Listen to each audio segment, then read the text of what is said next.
southern Washington area. I'm at a dump station. I just have my gray water tank from my dishes and, you know, brushing teeth, everything else. So it's not really entirely what the dump station is meant for. It's really meant for, you know, black water, where you have a tube, kind of dispose of your sewage from your RV or your fifth wheel, right? So, but it's a safe spot to dump the rather, you know, murky stuff. And I figured to hit it before we head up to Canada. Where I've been having an issue with the van this morning.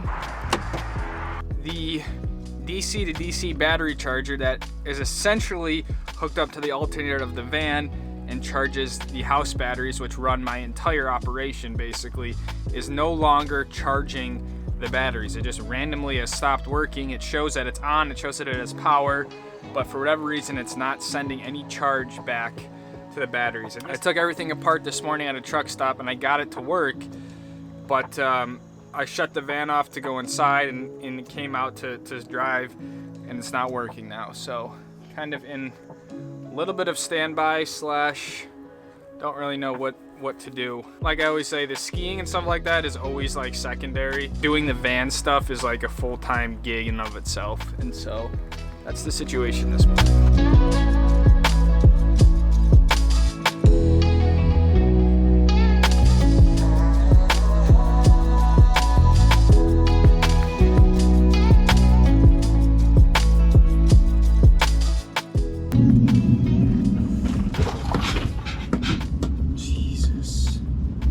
See those speed bumps. We are pulling up to the Canada-US border, and so let's hope they let us in.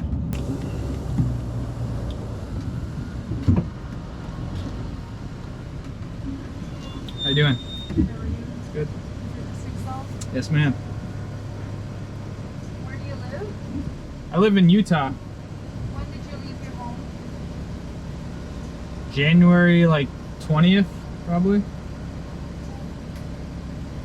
Where are you coming from today? Seattle area. Where are you going now? Whistler. For how long? About 4 days. What's the purpose? Skiing.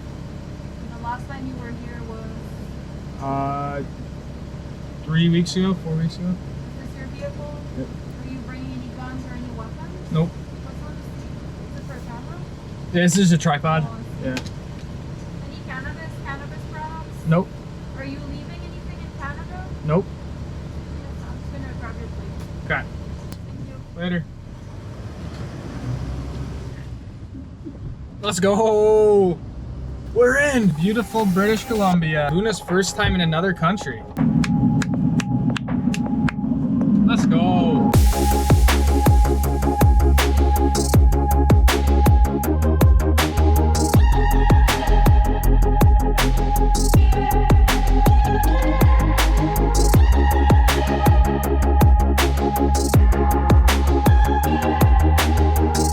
My plan today is to explore the BLACKCOMB side of Whistler and then tomorrow do the Whistler side. So I figure spending a day at each spot is probably going to be the best I could do for now. And there seems to be several zones at each spot, which is pretty cool. So obviously I've only been to Whistler in the summer. I used to come up here for mogul camps with Momentum Ski Camp. We would ski up on the glacier, which is really cool, but I've never been here properly in the winter. So stoked to cross off, you know, a pretty iconic and hyped up mountain. So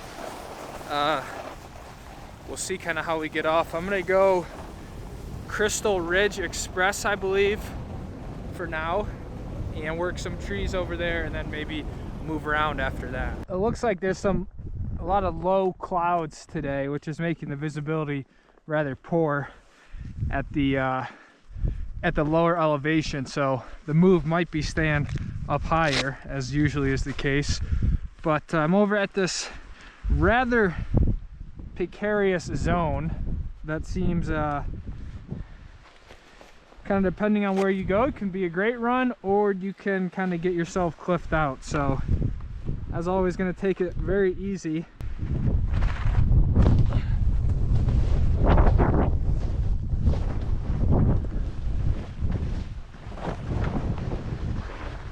If you go too far that way, you're going to be on this big cliff face, which is technically in bounds. Frequent rope rescues required. So my plan is to try to stay more in this area for now, because this does look quite gnarly.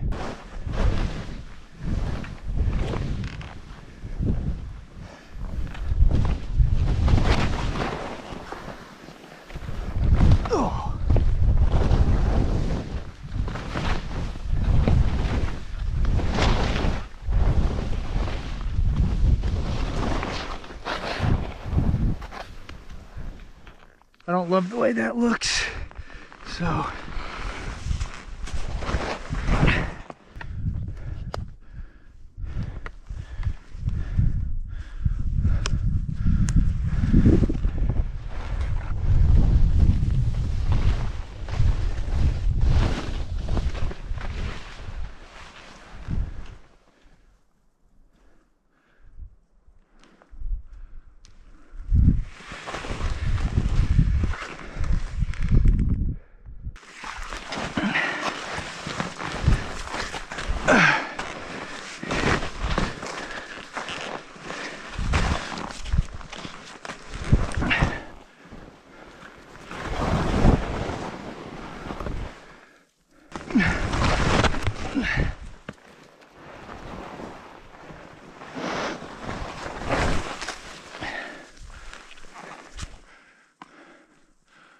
Yeah, that's gnarly.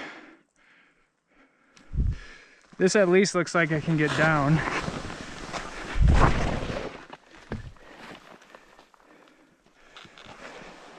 I think.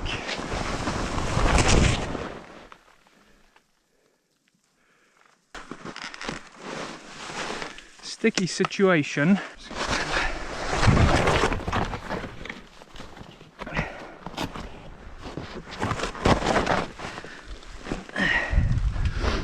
Okay.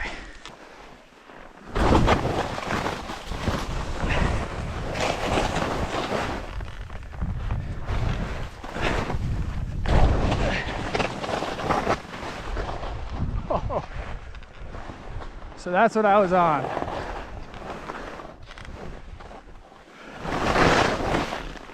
Wow.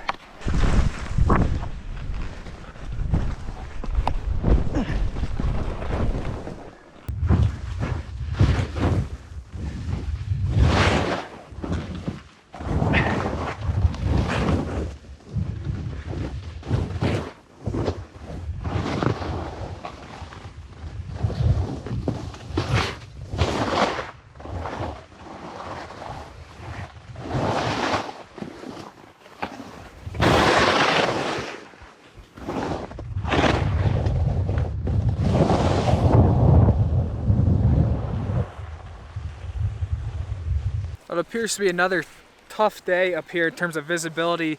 They're saying about 40-mile-an-hour winds and just low vis up here in the higher alpine areas. But it just, it is what it is. So after a few laps over on that, I think it was the glacier side, I came to an area called Spanky's Ladder, which if the name isn't cool enough to do it, then I don't really know what is. But it seems like it's a very short boot pack up to this ridge, and I can't see what's on the other side of it, but there's a few other people who've been doing it, so I'm gonna go up. I think it just opens up to some bowls. So I'm gonna throw the skis up and then sort of very quick jaunt up over this ridge here. But I mean, just like total whiteout. Skis off, but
managed to catch like last chair up to 7th Heaven area. It's 2:35 and the chair closes at 2:30, so I don't know if they're just being nice letting people on. But a few things I've noticed skiing at Whistler, and maybe it's just a Canada thing, but one, I feel like I put the bar down more times today than I have all year. So it seems like putting the bar down is like the thing to do, where in the States I feel like I rarely put the bar down. And number two, when you go to put your skis like on a ski rack, they have like these lock systems where you can take a pin out, put your ski in there, put the pin in, and then lock it. I think that's kind of strange. If is ski theft like a thing when you're on the mountain like that, to where you need to lock your skis at the rack, just like if you go in to use the bathroom at the lodge or something. I will say, even for like a Monday, there's a lot of people. I would just figure like Monday,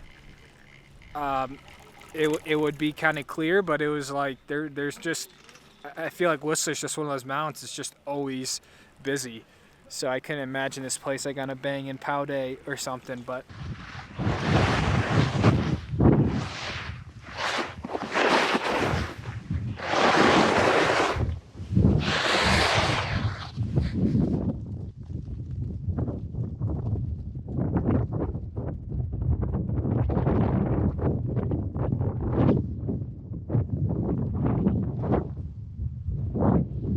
Someone lost a ski down there.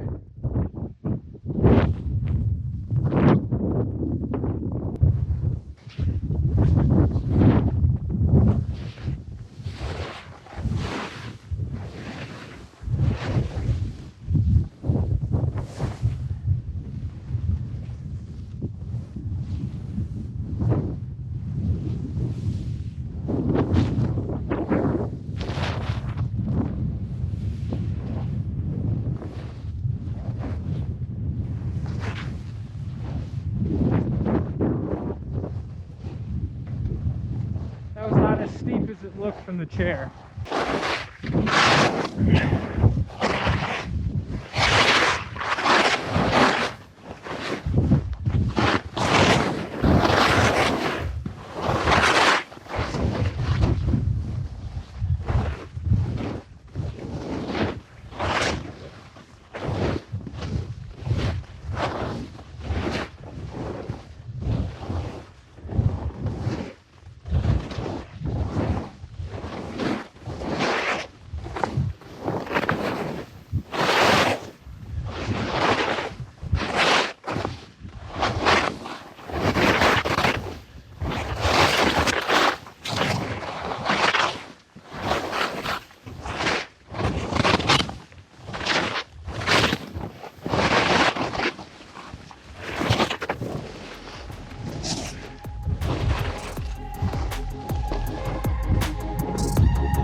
My phone died kind of just like after the second or third lap there today, so I really didn't track my ski day.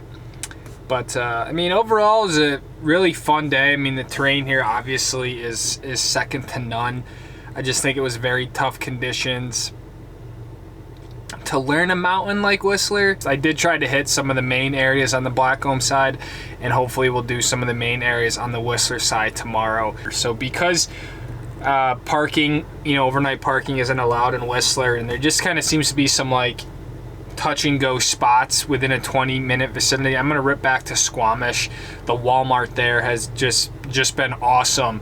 I've never seen more vans and campers at a Walmart than the one at Squamish. It's about a 40-minute drive, but it's honestly no different than going like from the Cottonwoods back to Park City or something like that. So it's really not that far for a night of sleep that will be safe and secure and everything like that. So I'm gonna head back to Squamish here before it gets too dark.